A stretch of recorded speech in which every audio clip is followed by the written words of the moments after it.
আমাদের তেলের মূল্য এবং তেলের প্রাপ্যতা দুটোই কিন্তু অনিশ্চিতের দিকে। আমি আপনার মাধ্যমে মাননীয় মন্ত্রীর কাছে জানতে চাই, বাংলাদেশের মূল্যস্ফীতি বহুদিন ধরেই ডাবল ডিজিটে ছিল, এখন সেটা 9% কিছু উপরে, খাদ্যদ্রব্য বিশেষ করে। এই মূল্যস্ফীতি নিয়ন্ত্রণে আমাদের মাননীয় মন্ত্রী কোনো পদক্ষেপ নেবেন কিনা এবং নিলে সেটি কি? ধন্যবাদ মাননীয় স্পিকার। সারা পৃথিবীতে জ্বালানি তেলের মূল্য যে অনুপাতে, যে রেশিওতে বৃদ্ধি পেয়েছে, তার তুলনায় বাংলাদেশের যে মূল্য বৃদ্ধি হয়েছে সেটা নিতান্তই মডেস্ট। আপনি আমেরিকায় স্টেট টু স্টেট ভেরি করে তাদের নিজস্ব ট্যাক্সের কারণে।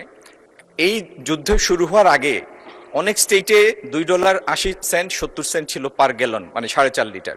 সেটি $5 ছাড়িয়ে গিয়েছে বিভিন্ন স্টেটে। এবং আপনি আশেপাশের যে কোনো দেশ অথবা বাংলাদেশের সাথে কম্পেয়ারেবল যে কোনো ইকোনমির তুলনা যদি করেন, তাহলে তুলনামূলকভাবে জ্বালানি পেট্রোলিয়াম পণ্যের মূল্য প্রত্যেকটা দেশে অনেক বৃদ্ধি পেয়েছে।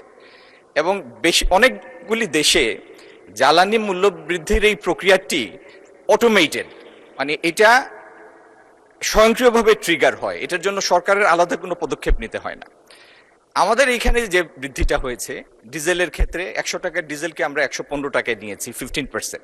আমি শুধু বোঝার জন্য বলছি মাননীয় স্পিকার, একটা শিল্প কারখানায় তাদের যে কস্ট থাকে, কস্ট অফ প্রোডাকশন, তার মধ্যে 7 থেকে 8% থাকে ম্যানুফ্যাকচারিং সেক্টর ভেদে, 7 থেকে 8% থাকে জ্বালানির মূল্য। তো সেই 7 থেকে 8%কে যদি আমরা 100% ধরি, তার 15% ডিজেলের মূল্য বৃদ্ধি পেয়েছে। আচ্ছা, সেইভাবে যদি আপনি পরিবহনের ক্ষেত্রে চিন্তা করেন, 200 কিলোমিটার একটা বাস রান করার জন্য তার কম বেশি 25-30 লিটারের মতো ডিজেল লাগে। এই 30 লিটার ডিজেলের ক্ষেত্রে 450 টাকার মূল্য বৃদ্ধি হয়েছে।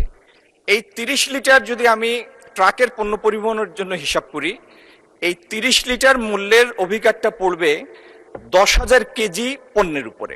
তার মানে এমনি শুনলেই যেটা মনে হয় যে জ্বালানির মূল্য বৃদ্ধি পেয়েছে, কিন্তু আমরা যদি পরিবাহিত পণ্যের ইউনিটের ভিত্তিতে হিসাব করি, তাহলে সেই বৃদ্ধিটা ওরকম মূল্যস্ফীতির জন্য ওইরকম মানে মূল্যস্ফীতির ঘটানোর মতো উদ্দীপক কিছু না, ওরকম কোনো এলিমেন্ট না।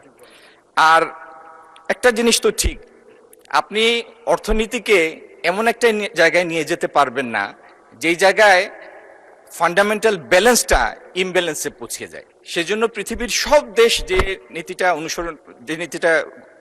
নিয়েছে, আমরা সেই নীতি মডেস্টলি সেই নীতি নিয়েছি এবং মূল্য বৃদ্ধি করেছি, খুবই একটা মডারেট মূল্য বৃদ্ধি করেছি।